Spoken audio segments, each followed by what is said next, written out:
Bonjour, c'est Philippe de l'Atelier Entreprise. Bienvenue dans cette nouvelle vidéo où nous allons parler marketing mix. L'objectif aujourd'hui est de vous donner les points essentiels pour mettre en œuvre votre politique marketing et de communication au service de l'acquisition ou de la fidélisation de vos clients. Alors déjà, posons-nous la question, pourquoi fait-on du marketing?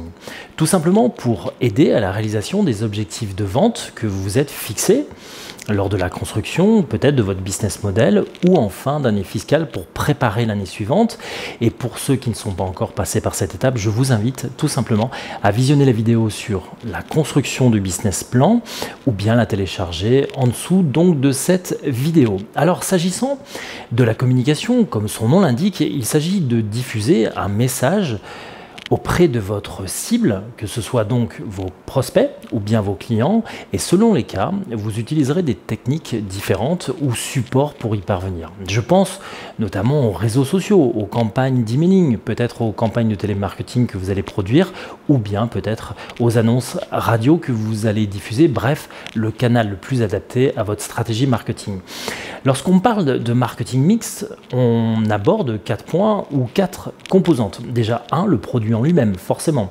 Le prix de ce produit, ensuite la promotion ou la politique de communication que vous allez développer et enfin la place ou la politique de distribution que vous allez mener. Alors pour ce faire, vous devez donc définir des objectifs clairs. Exemple, aller chercher 500 nouveaux clients pour l'année prochaine.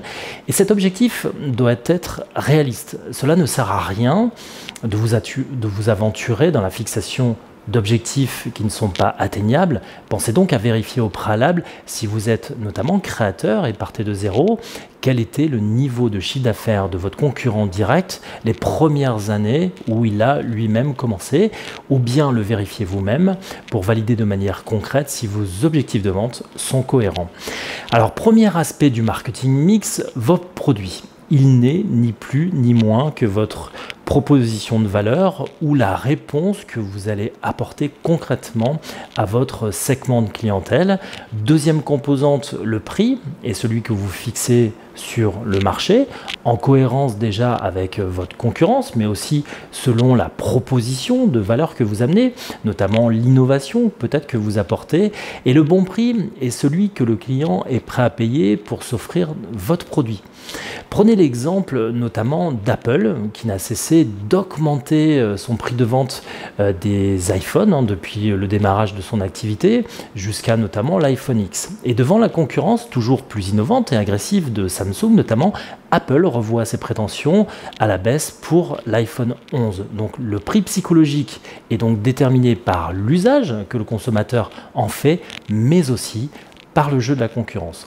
Troisième point, la distribution de votre produit qui peut se faire en direct, donc je vends mon produit directement à un éventuel acheteur, mais aussi en indirect via un distributeur, la grande distribution par exemple, ou en utilisant des canaux de distribution comme l'e-commerce, une force de vente, l'affiliation si vous travaillez sur Internet, voire les boutiques de proximité. Bref, vous devez vous adapter aux habitudes de consommation, d'achat de vos consommateurs potentiels. Quatrième et dernier point, la communication. Elle doit être donc adaptée à votre stratégie marketing. La communication est coûteuse et prend du temps. Il est donc important de savoir pourquoi vous souhaitez communiquer. Est-ce peut-être pour travailler votre image ou pour vous faire connaître ou bien encore pour obtenir un résultat concret. Par exemple, un lead, une opportunité commerciale, un appel téléphonique entrant ou bien la prise d'un rendez-vous. Il est donc important de définir votre politique de communication, ce que vous voulez faire exactement, quel message allez-vous passer, quelle marque est plébiscitée pour cette campagne de communication, quel support vous allez choisir et pourquoi, car les supports ne manquent pas pour communiquer, mais chacun ont leurs règles de fonctionnement qui diffèrent. Il faut donc déjà comprendre comment ça fonctionne et qui allez-vous toucher en utilisant ce support et quels résultats vous allez obtenir. Enfin, il vous restera à définir un plan d'action, donc balisé dans le temps, et un budget nécessairement qui vous sera utile pour déterminer notamment le coût d'acquisition d'un client. Notamment, si vous souhaitez renouveler cette opération, cette campagne de communication, vous faites typiquement une campagne d'AdWords sur Google. Alors, combien vous coûte le premier client, donc l'acquisition du premier client, et 3 mois après, c'est un minimum pour ce type de campagne, pour avoir du recul, combien vous coûte l'acquisition d'un client après justement optimisation de votre campagne. En résumé, vous comprendrez que pour définir votre marketing mix, vous devez déjà avoir déterminé vos objectifs de vente. C'est la base pour définir ensuite votre stratégie marketing et mettre en place donc un plan de communication. Ce qui est vrai pour la prospection, l'est aussi pour la fidélisation de vos clients. Donc nous avons le même schéma.